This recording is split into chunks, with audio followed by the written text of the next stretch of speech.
Hello, ladies and gentlemen. Eddie Marcus here again. I'm here because I have something to say.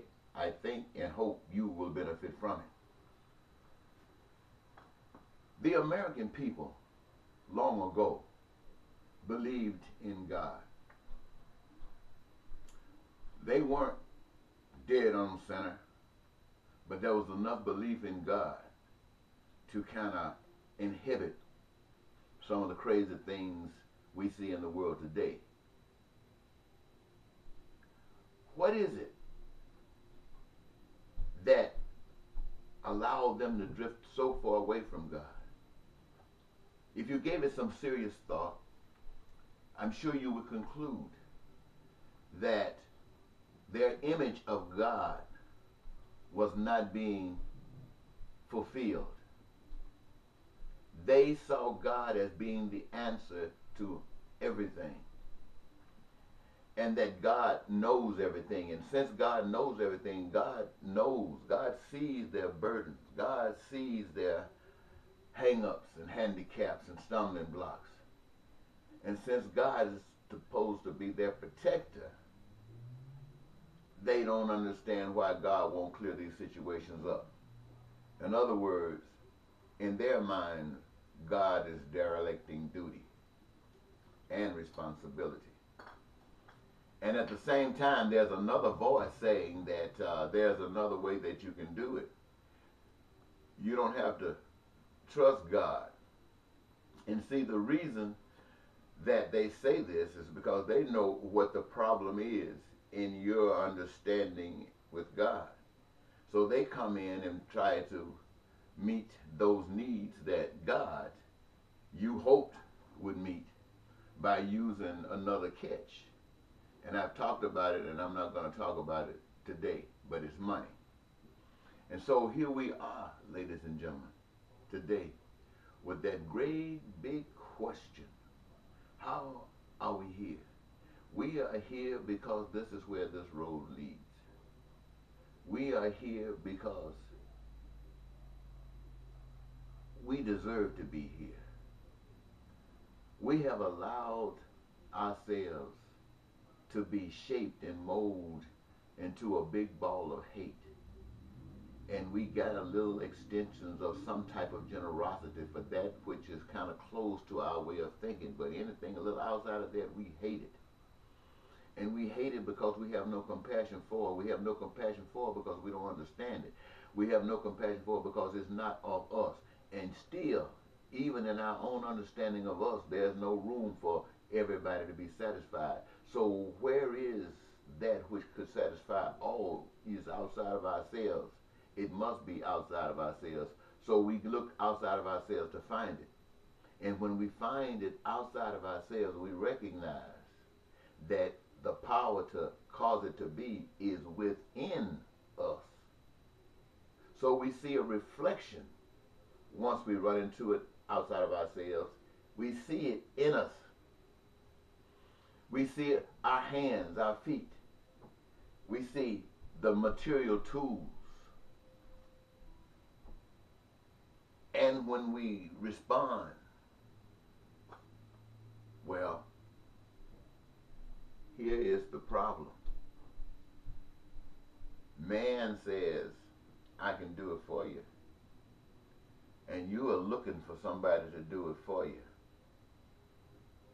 And Republicans say they can do it for you, they never do. Democrats say they can do it for you, they never do.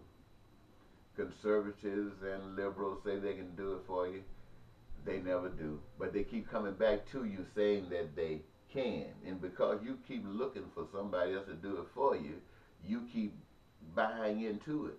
So it seems to me as somebody was mocking you when they said that if you can't see all the junk that you're going through, then they might as well enter into the race because you might be crazy enough to even put them in. And so they jumped into the race and they responded as they are. They talked about you because that's them. They said ugly things about you because that's what they saw in you. They had no more respect for you. And who's to say that you are deserving of any more respect than that? Perhaps you're not. Everything he said about you everything he responded to you negatively about, you still voted him in office. You still voted him in office. In other words, you want somebody to do something, to deliver something to you so bad that you think that this man is on your side and he is going to deliver for you. And you're not thinking about the other side because he's already shown you that he doesn't think about the other side. And you believe that that's going to happen. Well, like everybody before you, you are going to be surprised. It's not going to do a thing. It's not going to do a thing. You see, the way of the master, the way of the father is, you have choice.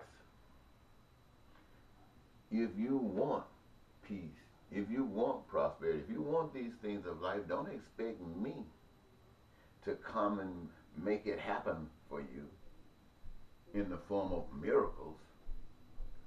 Let it happen for you, through you, by your belief and understanding of me. In other words, you do it. You create that peace. You look for what causes peace. You demand that that happens. You look for what causes prosperity. You demand that that happens. You look and recognize that when these things happen, there is joy. You know this. And it's worth living for. It's worth living for continuously. In other words, don't let anything take you off this path. Don't let any liar come to you and take you off this path. Recognize that there's a power outside of us that is responsible for all of us, making us responsible to each other, all of us. And that if we're going to have this, what we dream of, we're going to have to respect one another as being the equal to one another as manifestation of the Almighty God and not of some lying, stinking tail politician saying what he can do for us. Can't do a thing for us. We got to do it for ourselves because we want it. We believe in it. And we guarantee it to one another by the power of our understanding of a spirit outside of us that causes us to put aside the stuff called lying and cheating and stealing and killing, trying to possess, trying to prove that others or we are superior to others. We are not.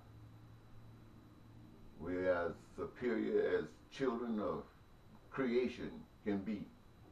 And none of us are any less than that. So, I hope you got something out of that. Yep. Bye-bye.